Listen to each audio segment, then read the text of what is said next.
Bonjour, aujourd'hui Inch'Allah on va voir la fiche de lecture de la boîte à merveilles. Donc on va commencer par le titre de l'œuvre. Donc la boîte à merveilles.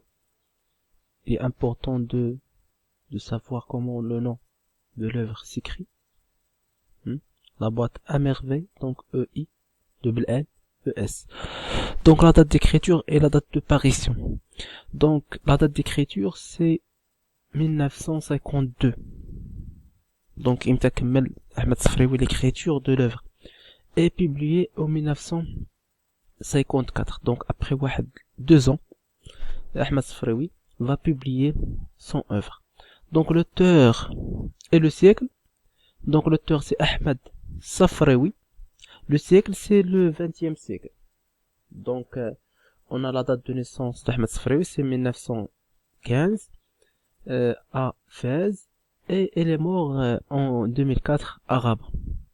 Donc il est essentiel de mentionner que l'époque des événements, c'est à peu près 1921. C'est-à-dire lorsque Ahmed Safraoui a 6 ans. C'est bien. Donc le genre littéraire, c'est un roman autobiographique. Donc roman autobiographique, c'est un récit à la première personne. Mais, donc, lorsqu'on dit c'est un récit à la première personne, on renvoie généralement à une autobiographie.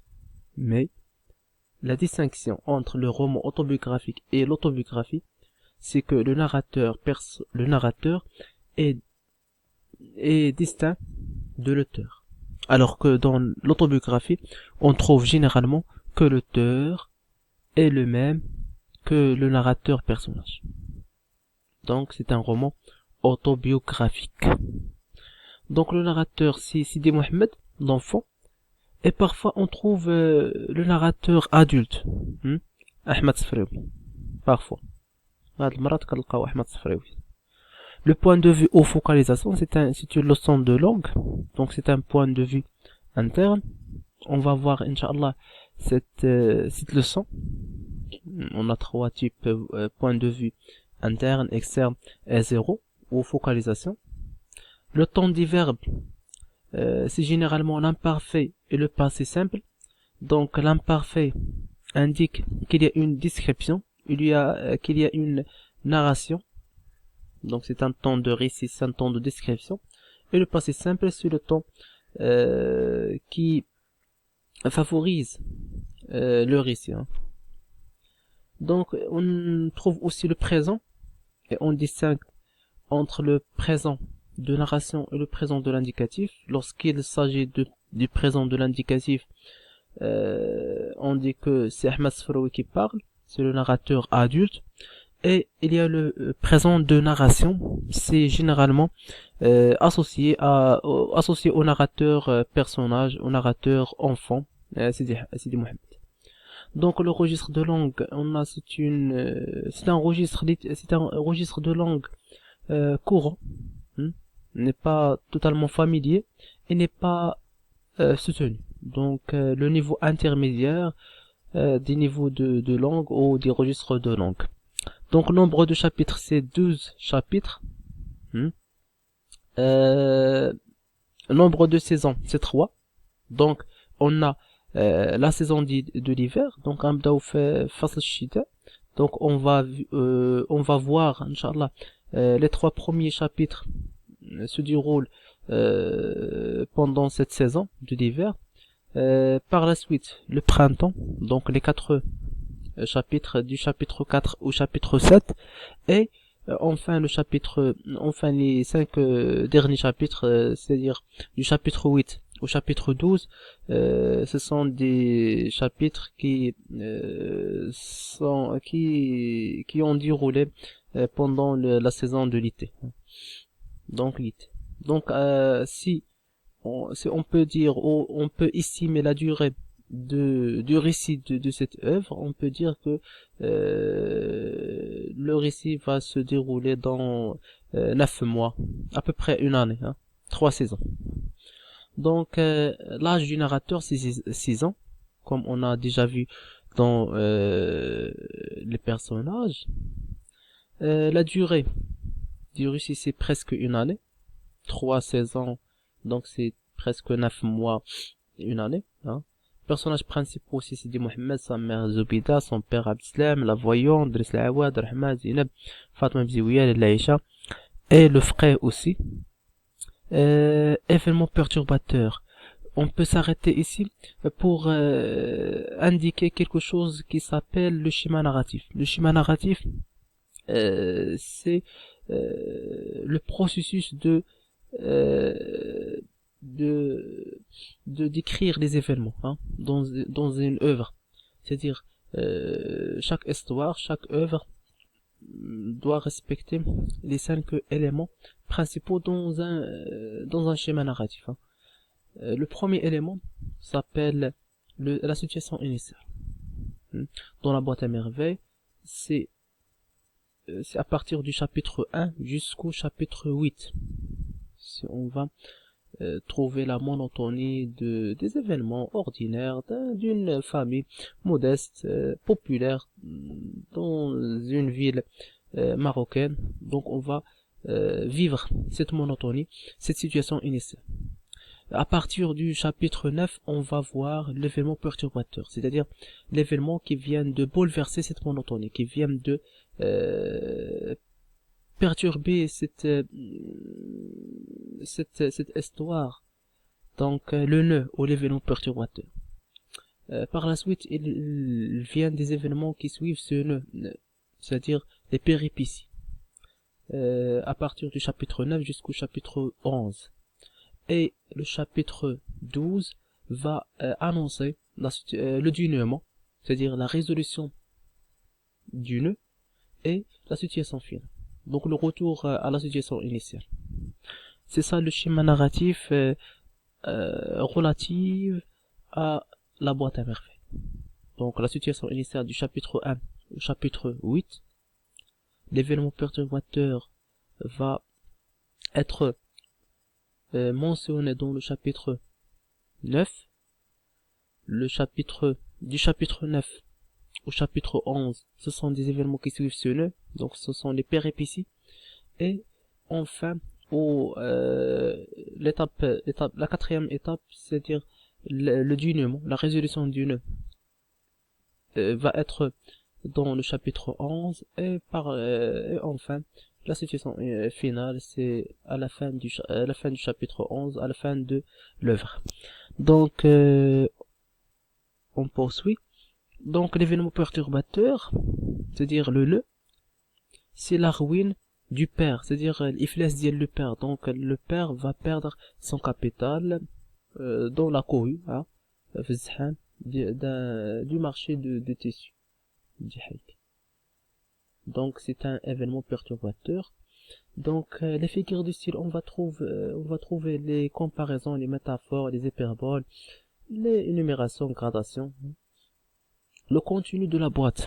On a dit que le seul ami de Sidi Mohamed, c'est la boîte à merveilles qui contient des éléments ordinaires, hétéroclites, des clos, des anneaux. Le symbolisme est fonction de la boîte. La boîte, le premier rôle, on peut mentionner que la boîte a pour fonction d'être le seul ami de Sidi Mohamed. Et lorsqu'on dit que la boîte à merveilles c'est le seul ami de Sidi Mohamed, c'est-à-dire cette boîte lui permet Sidi Mohamed de s'évader, de s'enfuir, le monde réel. Et comme on a déjà vu que Sidi Mohamed est passionné par le monde invisible, donc Sidi Mohamed est capable d'inventer des mondes fantastiques, des mondes irréels. Et par la suite, donc grâce à la boîte à merveilles, il se sentira moins seul. Donc pour moins souffrir de sa solitude, elle fait secours, ou elle fait un recours à cette boîte à merveille. Donc les thèmes débattus dans cette œuvre, c'est la famille, la solitude, la polygamie, la superstition. Ce sont des thèmes généraux qui touchent la société marocaine. Lieu discret ou fréquenté. On va voir le lieu principal, c'est Dar Chouafa, ensuite le Msid, le bain mort. Le bain mort est sa maison. la maison de Dar Aïcha, la Qessaria, les ruelles, la Médina, la vieille Médina, la chambre de Rahma, le souk de bijoutier, le souk ديال فين كيبيعوا les bijoux, الذهب والمجوهرات, le mausolée, الضريح ولا, maison du voyant Arrafi. Ce sont des lieux principaux et ce sont des lieux aussi, il y a des lieux secondaires. Hein. Donc la ville du récit ici, la ville de Fès, بالضبط exactement, la vieille ville مدينة قديمة, le prénom du père et son métis c'est Islam Intisam. Donc le dénouement et situation initiale c'est le retour du père. Donc on a vu que le nœud c'est le départ du père pour travailler comme un moissonneur après la perte du capital. Donc comme une résolution de ce nœud, on va voir le retour du père, hein, l'arrivée du père à nouveau, et la situation finale, la réouverture de la boîte à merveilles. Donc le dénouement et la situation finale, ce sont des événements principaux du chapitre 12, du dernier chapitre.